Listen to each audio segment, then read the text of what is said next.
droga sa inabandonang maleta. Base sa investigasyon ng pulisya, isang MTV ang nagpaikot-ikot sa lugar at nag-iwan ng maleta.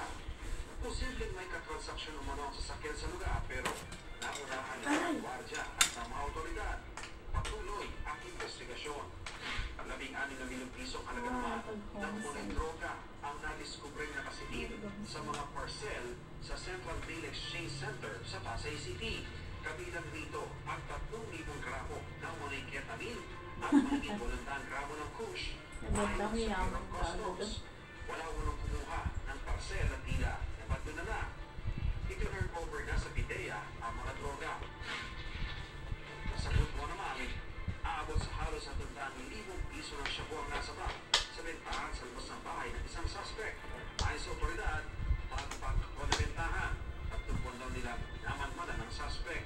Inaalam pa kung saan galing ang droga na ibinibenta ng suspect sa mga truck driver at mga estudyante. Para sa GMA Integrated News, ako si Ian Cruz, ang inyong saksi. Pinag-iisipan po ng MMDA na hatiin ang bike lane sa Commonwealth Avenue para mapalawig ang motorcycle lane. Ano naman kaya ang reaksyon dito ng mga siklista? Yan ang pinusuhan ni Jamie Santos sa Barangay Saksi. Sa dialogo ng MMDA kasamang iba't ibang motorcycle rider group kaugnay sa No Contact Apprehension Policy o NCAP, isa sa nabanggit ang pagtaas ng traffic violations na masuspindi ang NCAP noong 2022. Hello. Henry. Sleep ka doon, Henry. Ng MMDA ang mga violator. Nire-record namin. Henry, nakita ko sa Facebook. Matahan na lang tayo dito. Ang traffic violation increased by 241% in 2020. Diyan kasi yung isa yung gusto ng pagdaan sa kalsada na karamihan mga riders ang biktima. Ayon sa MMDA, isa sa benepisyo ng NCAP ang mas ligtas at mabilis na biyahe. Pero ayon sa mga grupo ng rider, marami pa rin dapat ayusin ngayong I know how to do it. Naging delikado raw ang motorcycle lane dahil siksikan. Na-achieve ko na. Unlock the door. 3,000 respondents. A whopping 92% said nadagdagan sila ng more than 60 minutes travel time during rush hour.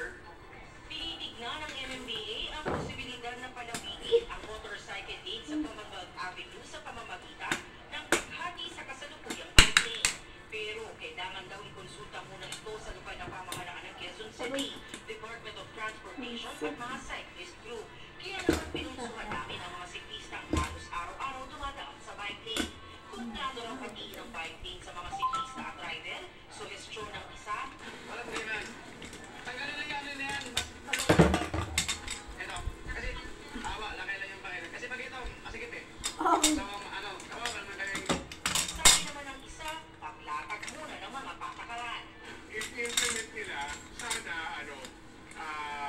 parang may rules for both. Para hindi ma-aksidente pareho. Kasi syempre mabagay yung bike, mabilis yung motorcycle.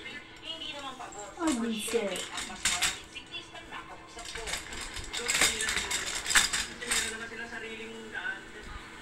Parang hindi po kasi masyado siya tapos masero. Baka masagi pa kami. Yung delikado. Ano ba ka na dyan?